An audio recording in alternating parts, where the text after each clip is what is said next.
जो बात आपने पहले आमिर साहब से की थी पार्लियामेंट के हवाले से, जब पार्लियामेंट उस पे हुआ है, मतलब शहबाज शरीफ साहब ने वैसे तकरीर अच्छी करते हैं, पॉइंट्स बड़े अच्छे बनाए। अगर ये सोच लिया जाए कि वो एक ऑलरेडी उनके अपने दौर के अपनी फेलियर्स हैं, कामयाबियां भी हैं, दोनों तरीक़ों से देखा जा सकता है। 10-10 साल उन्होंने किया।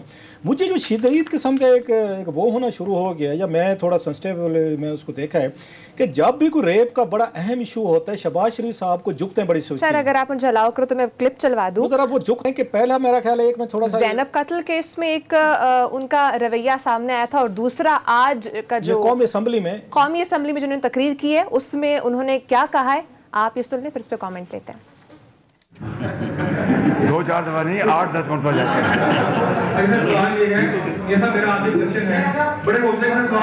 हैं। स्पीकर, मैं आपकी तवज्जो चाहता हूं। सॉरी जी प्लीज। अगर आपने उधर किसी से नजरें मिलानी तो मिला लें। नहीं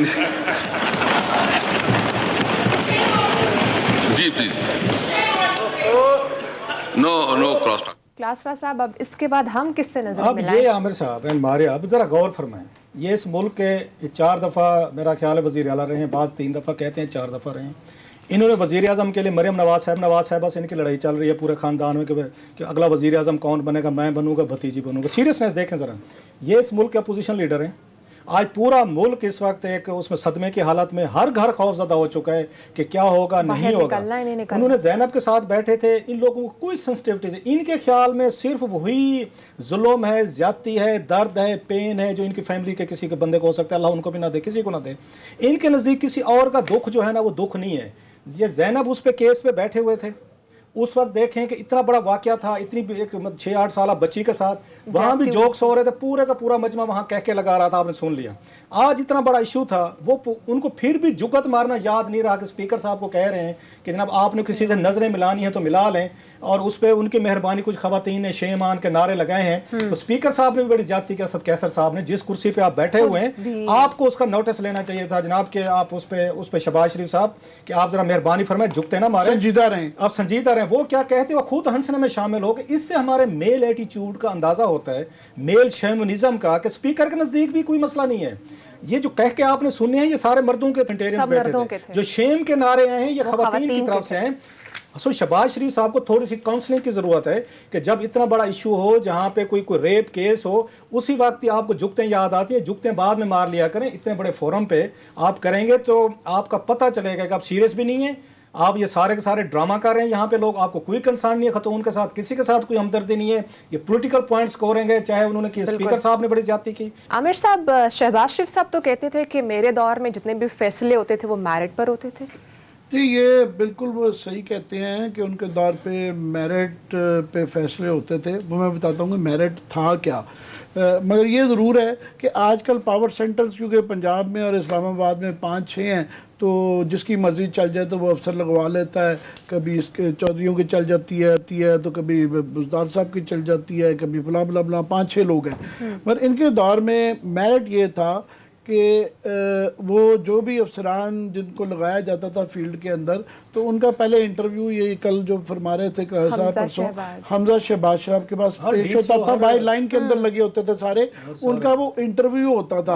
और इंटरव्यू ये नहीं उसका होता था कि उसकी काबिलियत कितनी है, ये देखा जाता था, उसकी लॉयल्टी चेक की जाती थी कि इसकी हमारी 3 पुश्तों के साथ ख़ानदानी लॉयल्टी पहले की क्या थी, अब ये क्या हमारे से कमिट कर रहा है और किस हद तक जाएगा।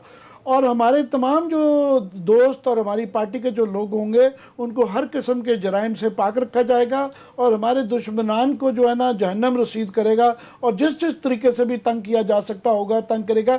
ये मेरिट था। उसके बाद जब वो पहले टेस्ट से पास कर जाता था तो फिर शहबाज शरीफ साहब वो उसके पास आते थे, और MPAs वगैरह को हर एक को इसलिए वो अपने अंडर रखते थे कि वो, उनको ये काम था कि इनका जो भी काम हो वो पहले मुझसे एहसान करके कि अच्छा ये आपका ये जायज़ काम भी है, मैंने कह दिया तो ये हो जाएगा, नहीं हो जाएगा, जो इस मेरिट पे आते का नहीं। दूसरा, ये जो सारा आज भुगत रहे हैं पुलिस का और ये DC शिप्स का निज़ाम जो धर्म भरम और ख़राब हुआ है। अभी जो हम कह रहे थे कि ये तमाचे जो मुआशरे पे और ये जो पुलिस के लीगल सिस्टम के ऊपर, जुडिशल लीगल पुलिस निज़ाम के ऊपर जो तमाचे पड़ रहे हैं, वो इन्हीं का दिया हुआ है। 30 साल से 40 साल से पंजाब ये लोग ही चला रहे थे ना, तो ये इन्होंने ये मैंने जिक्र किया था कि राना मकबूल साहब फॉर एग्जांपल अपने ज़माने में पुलिस मुकाबलों का कल्चर इन्होंने दिया। ये कैरेक्टर्स ये जो आबिद बॉक्सर, इंस्पेक्टर नवीद, ये जो है इन्होंने गुल्लू भट्ट, मतलब गुल्लू भट्ट तो छोटी सी चीज़ था, बेचारा लाठियाँ मारने के लिए हुआ था, ये बंदे फड़काने वाला था। और जो जुल्फ़कार चीमा साहब हैं वैसे ईमानदार आदमी हैं, मगर वो ओपनली दाई थे, वो पब्लिकली कहते थे कि पुलिस मुकाबले ही ज़रूरी हैं। कम से कम 2 आईजीज़ ने मुझसे डायरेक्टली कहा कि जनाब हमें डायरेक्टली हुक्म होता था कि फड़का दो, ये वाला होता था, डायरेक्टली ऑर्डर आते थे। और उसमें फॉर एग्जांपल मुझे याद है गुजरात में ये आईजी साहब ने, रिटायर्ड आईजी साहब ने मुझे बताया कि जब मैं गुजरात में पोस्टेड था तो वहाँ पे आपको याद है ये चौधरी बरादरान भी कोई इतने नेक लोग नहीं हैं, इन्होंने एक वजारत फोर्स बनाई हुई थी अपनी, वो एक 300 लोगों की एक इलाके के थे जो बंदूकें लेके चलते थे और इस तरीके से पूरे गुजरात में दहशत फैलाई जाती थी। तो शहबाज शरीफ साहब जब आ गए तो इन्होंने कहा ये पूरी वजारत फोर्स अड़ा दो। वो वजारत फोर्स थी वो आधी जो थी वो नून लीग में शामिल हो गई। जब उनके ऑर्डर हो गए कि जी बाकी को पकड़ लिया तो वो बाकी ही आगे, उन्होंने कहा जनाब अब तो हम आपकी तरफ आ चुके हैं। तो आधे छुड़ा लिए गए, कुछ को फड़का दिया गया और कुछ को वो कहते हैं कि जनाब बिल्कुल कुछ लोगों को नाजायज़ भी ऐसे ऑर्डर आते हैं। हमने कहा जनाब इसका कोई ताल्लुक नहीं है इस बंदे का, ये सिर्फ आपका सियासी विक्टिम है। वो नहीं जी, बस जिसको जो नहीं इम्प्लीमेंट करता था ऑर्डर उसकी वो मेरिट पे नहीं था पूरा आता, फिर उसका मेरिट ख़राब हो जाता था, उसको सुबह बदल कर दिया जाता था। और मैं इस तरह की कई, अगर ये वो इख्तलाफ करें तो वो मैं आईजी साहब, वो मैंने आज पूछा उनसे एक आधे से कि अगर ये मैं कह दूं और वो आगे से इख्तलाफ करें, उनका जनाब फिर मैं गवाही देने के लिए हाजिर हो जाऊंगा। तो ये मेरिट था। ठीक है, moving to an other topic. पहले कि उस पे जाएं, ज़रा बड़ा अहम इशू आपने भी लेके आना है, जो जहाँ पे जज साहब और एमपीए की उसकी खतून की बात है। जो बात अभी आमिर उसमें कह रहे हैं कि पोलिटिसाइज जो किया गया, पुलिस वाले ये भी रोना रोते हैं, हम मतलब उन पर ज़रा सख्त तो हम रहते हैं, वो ये भी बात कहते हैं कि जहाँ पे जब लाइकिंग डिसलाइकिंग पे इन्होंने कई बड़े ऑनरेबल ये पुलिस अफसर थे जिनको इन्होंने शहबाज शरीफ साहब एंड कंपनी ने सिर्फ इस वजह से नहीं दिया कि वो इनके क्लाउड में नहीं, मैं नाम भी ले सकता हूँ एक आध के जो मैं जानता हूँ, तारिक कुरैशी साहब हैं, बड़ा नाम है, वेरी ऑनरेबल, तबाह कर दिए लोगों के। इन्होंने जब तक ये रहे कोई पोस्टिंग नहीं मिल सकती क्योंकि वो इनके फेवरेट में नहीं है, या वो लॉबिंग नहीं है, या वो हमसे के आगे जाके इंटरव्यू नहीं देते। ये मैं उस दिन भी कहा है मैंने कि ये बड़े जो बनते हैं आज ये संभाले नहीं जा रहे पंजाब में, बड़े बड़े ब्यूरोक्रेट्स और बड़े बड़े यहाँ पुलिस अफसर, इनसे पूछें कि इनकी लिस्ट निकलवा लें ज़रा कि किस किस ने हमजा शहबाज को बैठ के इंटरव्यूज़ दिए हैं, उनको कमिटमेंट दिए, उनको एलिजेंस दिए, ओथ ऑफ इन्होंने एक वफादारी के ओथ दिए। उस वक्त इनकी कोई, आपको याद होगा डीएमजी की भी इनकी अपनी एसोसिएशन, इन्होंने कभी उसको बादर नहीं किया। इनके पुलिस वाले को अपनी एसोसिएशन, कभी किसी के ज़मीर ने कभी किसी को नहीं कहा कुछ किसी को। ये तारिक कुरैशी साहब को तो मैं एक नाम ले रहा हूँ, दर्जनों नाम मैं आपको बता सकता हूँ कि जो इनके, अच्छा इनको कहते थे गो गेटर्स, आपको हुक्म देने, आपने बंदे मारने पड़े बंदे फड़का दें, आपने किसी को उठाना है, मारना है, पकड़ना है। जो पुलिस बिल्कुल जो पुलिस की तबाही हुई है, बर्बादी हुई, जिसकी वजह से KPK में इनका नाम बन गया था। नासिर दुरानी साहब का नाम क्यों बन गया था?